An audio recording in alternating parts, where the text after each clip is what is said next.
आज हम लोग मुग़ल डायनेस्टी के बारे में पढ़ने वाले हैं। मुग़ल डायनेस्टी के फाउंडर बाबर, जिनका पूरा नाम ज़हीरुद्दीन मोहम्मद बाबर है, इनकी पैदाइश 14 फरवरी 1483 को तुर्की के एक शहर फरगना में हुई।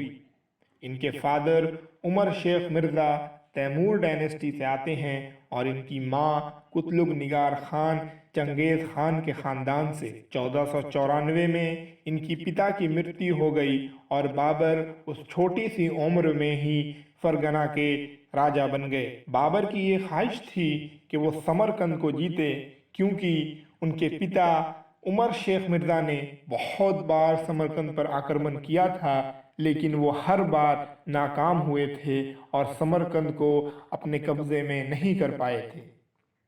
बाबर ने भी इस कोशिश को जारी की और ठीक अपने पिता की तरह ही वो भी असफल रहा।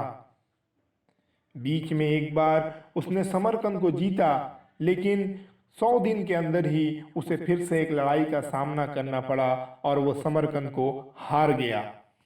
1519 में उसने अफ़गानिस्तान की तरफ जाने का इरादा किया और वो अफ़गानिस्तान की तरफ बढ़ते वक्त हर जंग को जीतता गया। अफ़गानिस्तान के आगे उसने पाकिस्तान और हिंदुस्तान में आकर आक्रमण किया, वहाँ भी उसे जीत हासिल हुई। 1519 में बाबर पहली बार भारत आया और 1520 में वो अपने शहर फिर से वापस चला गया। बाबर को 1526 में भारत के ही एक राजा दौलत खान ने इनवाइट किया। बाबर 1526 में पानीपत की लड़ाई लड़ी। 21 अप्रैल 1526 को ये लड़ाई लोदी डायनेस्टी के अंतिम राजा इब्राहिम लोदी से लड़ी गई। कहते हैं कि इब्राहिम लोदी की सेना में 1 लाख से ज़्यादा लोग थे और बाबर की सेना में कुल 12,000। फिर भी ये जंग 3 से 4 घंटे के अंदर बाबर ने जीत ली, क्योंकि बाबर के लड़ाई करने की रणनीति लोदी और जो पुरानी लड़ाइयाँ हो चुकी हैं उनसे बहुत अलग थी। बाबर ने ही भारत में पहले तोपों का इस्तेमाल करना शुरू किया। इसके बाद बाबर को कलंदर की उपाधि दी गई। पानीपत को जीतने के बाद बाबर ने राजस्थान का रुख किया और 16 मार्च 1527 में बाबर ने खानवा की लड़ाई लड़ी। इस लड़ाई में उसका सामना राजपूत के राजा राणा सांगा से हुआ और वहां भी बाबर को जीत हासिल हुई। इस लड़ाई के बाद बाबर को गाजी की उपाधि दी गई। 1528 में बाबर ने अपनी अगली लड़ाई मालवा के चंदेरी के राजा राणा सांगा के दोस्त मेदिनी राय से लड़ी। इस लड़ाई में भी बाबर को जीत हासिल हुई। मेदिनी राय वही राजा है जिसने खानवा के युद्ध में राणा सांगा को सपोर्ट किया था।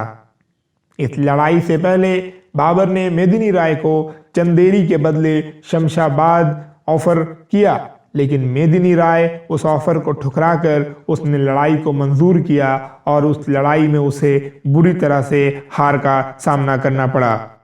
At that time, women of Chanderi arranged a jauhar ceremony और वो सब जितनी औरतें थीं उन्होंने सुसाइड कर लिया और इस तरह से चंदेरी के महल में बाबर का कब्जा हो चुका।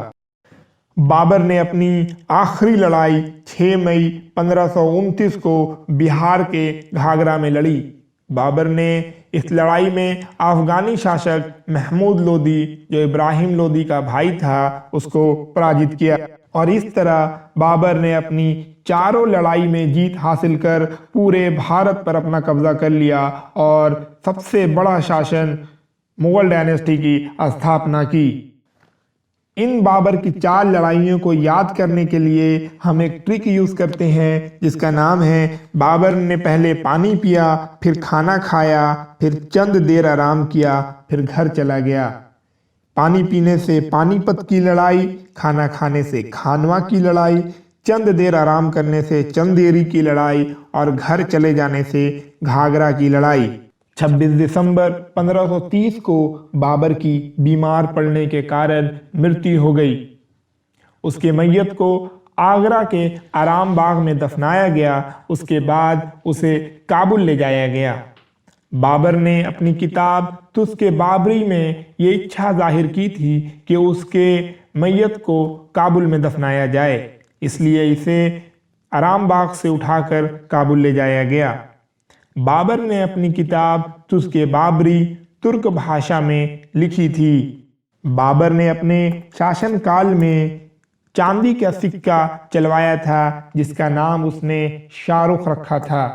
इस तरह से सबसे बड़े डायनेस्टी मुगल डायनेस्टी के फाउंडर बाबर की कहानी यहाँ पर ख़त्म होती है।